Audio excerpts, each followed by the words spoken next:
Бид үндсэн хуулийн өөрчлөлт оруулаад эмэгтэйчүүдийг шийдвэр гаргах төвшөнд аль болохоор олон оруулж ирэхин төлөө манай булган туяа гишүүн бид нар бол үнэхээр маш их ажилласан.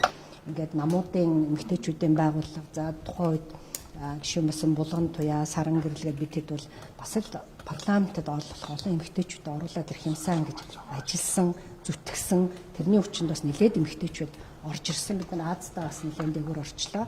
Тэгээд нэг ийм зүйлээс нь бол бас гишүүнээс нь төдөлзүүлэх нь буруу л гэж үзсэн. Хүний эрхийн комисд хандсан байсан шүү дээ. Тэр хүний эрхийн комиссаас эрхийн зөрчсөн гэж үзэх юм бол яг юм бол талаар бас мэдээ. Одоо тэгэл тэр хүний эрхийн комисс шийдвэрлэн л дээ тийм.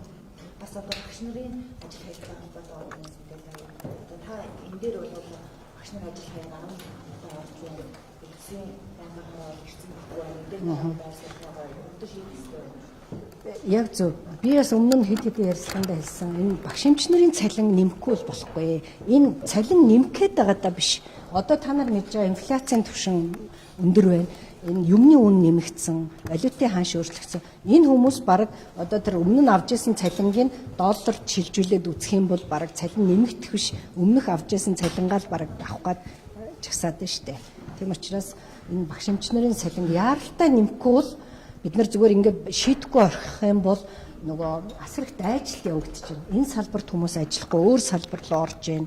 Гадагшаа олноороо одоо бас яваад байна шүү дээ. Тэгэхээр бидний нөгөө үр хөвгтийг чинь өсгөж хүмүүжүүлэх гол одоо энэ багш нар чинь энэ мэрэгчлээсээ ажиллахгүй бол өндөрлөлттэй асуудлууд үүснэ. Эмчнэр байна.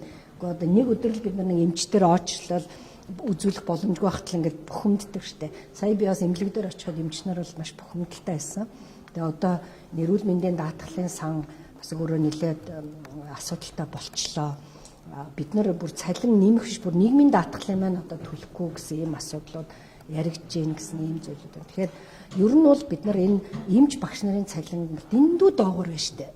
Яаж ийм цалингаар бас амьдрахад хэцүү. Тийм учраас бид энэ та нар яаж игээд болго гэж юусоо орхичлахгүй. Энэ хүмүүс чинь ар гэрээ тичээх хэрэгтэй болно. Маш их өртөө байна. Тэгэнгүүт яаж юм хэр за өрөө дараа гэл хэдийгээр гинт гэрийнхээ ойрхон байсан ч гэсэн за өр хөхтэй орхиод би хэдэн сар нэг солонгос явчаад ирээ гэл ингээд явчихж шít. Тэгэхээр бид нар бол энэ дээр анхаарах хэрэгтэй. Энэ бол хамгийн чухал зэг. Зүгээр нэг нэмүүлэх гээд бүр их одоо нэг айхтар нэмэгдээд байгаа шалахгүй шүү дээ. Энд чинь инфляц юмны үн нэмэгдчихсэн байна. Тийм учраас би бол энэ дээр одоо нэлээд одоо хатуу байр суурьтай байгаа. За төсвийн байнгын орон дээр би бас хэд хэдэн санал өгсөн. Ямар асуудал дээр бид нар орлогоо нэмж болох вэ гэдгийг. Яа тэгэхээр өнөөдөр чинь бид нар бас энэ төсвийн зарлагч өөрөө хэтэрчээд байна. Тэгээд төсвийн номон дээр бас нэлээд 7 хоног суусан. За энэ дээр бол хэд хэдэн ноцтой зүйлүүдийг бол би нэмэх шаардлагатай гэж үзсэн. Энэ юу гэхээр төрийн өмчт компаниудын хөрөнгөний орлого гэдэгтэр ганцхан тэрбум төгрөгийг одоо улсад төвлөрүүлнэ гэж байна. Тэгэхээр би энийг бол шууд нэмэгдүүлэх саналыг өчигдөр ажлын хэсэгт хүргүүлсэн. Өмнө нь 25 онуудад жишээлхэд 6-аас 7 тэрбум төгрөг байсан бол одоо бол энэ бүр 20 руу очих хэрэгтэй байхгүй яа. Тэгэхээр бид нар чинь төрийн энэ ачааг хөнгөлөе, энэ төрийн хийж байгаа бизнесийг хувийн хвшлэрүү шилжүүлээ. Энэ ашиггүй ажиллаж байгаа хувийн төрийн өмч компаниудын хувьчлалыг яриад байгаа үстэй. Гэтэл ганцхан тэрбум төгрөг өнөөдөр төлрүүлнэ гэж байж л. Энд чинь ганц зарим хувийн компани баг нэг өдөр төлдөг л татвартай тэнцэх юм. Тийм учраас энийг нэмэгдүүлээд энэ